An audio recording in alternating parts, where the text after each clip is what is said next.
The Logitech MX Master series has released some of the most popular productivity mice on the market. I've personally been using the MX Master 2S for the past 2 years, and I recently picked up the MX Master 3. I'd like to talk about my experience with the 2S and discuss whether Logitech's newest iteration, the MX Master 3, is worth your extra money. Hello and welcome to the Tech Div. Let's check this out. Both the MX Master 2S and the MX Master 3 have internal rechargeable batteries that will easily give you up to 2 months of battery life. The 3 uses a USB-C charge port, while the older 2S uses micro USB. Battery level on the 2S can be viewed via 3 LED lights. This is a useful feature that the 3 omits, utilizing a single LED instead. Both mice can be operated via Bluetooth or their included 2.4 GHz USB receiver. They're both capable of being paired to up to 3 devices via Bluetooth and feature a button on the bottom to quickly switch between paired devices. Logitech options can be used to customize the buttons on both mice, as well as adjust different settings. At first glance, it's clear that both the 2S and the 3 have a very similar design language. An elegantly contoured shape and comfortable thumb shelf are both indications that these mice come from the same family. Despite their similarities, there are some differences between the two mice. When it comes to the material of these mice, the 2S has a noticeably smoother finish when compared to the 3.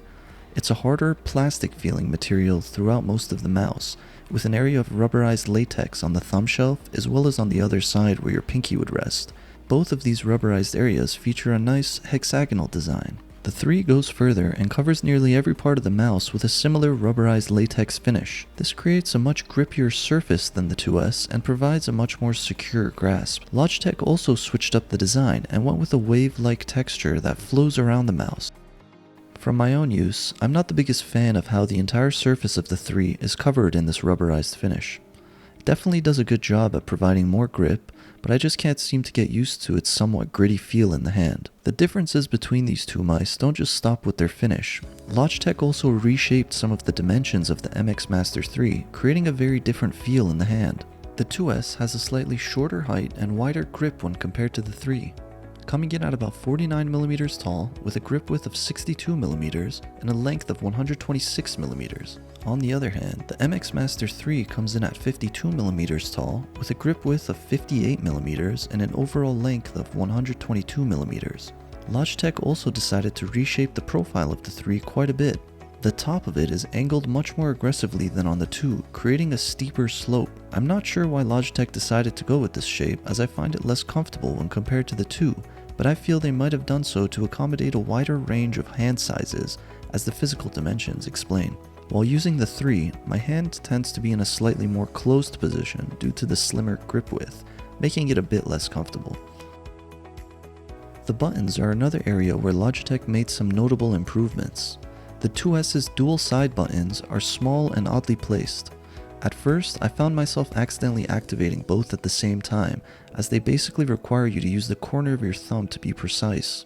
The side scroll wheel, however, has a rubberized texture which feels nice and is located in a convenient area. There's also a customizable button beneath the thumb shelf that is a very useful feature to have. The 3, on the other hand, has placed the dual side buttons in a much more convenient area where they're easily activated. This does come at the expense of where the side scroll wheel is placed, however, because it's now located above the dual side buttons. Rather than your thumb naturally resting on the side scroll wheel like on the 2S, it now rests on the dual side buttons on the 3. Another nice addition is a small nib placed exactly where you need to press to activate the button beneath the thumb shelf. The main scroll wheel takes its cue from the side scroll wheel, as Logitech did away with the rubberized finish and went for a bare textured metal finish on the 3. The function of the main scroll wheel is also vastly improved, as it's now much smoother and quieter when compared to the 2S.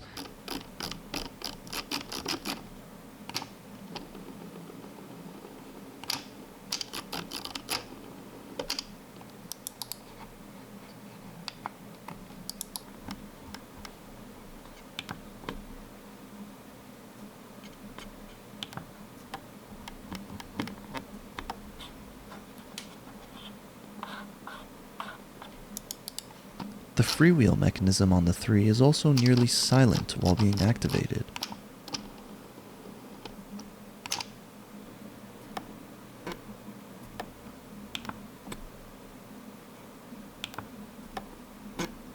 The improved layout of the dual side buttons are welcomed revisions on the 3, but they do come at the expense of where the side scroll wheel is placed.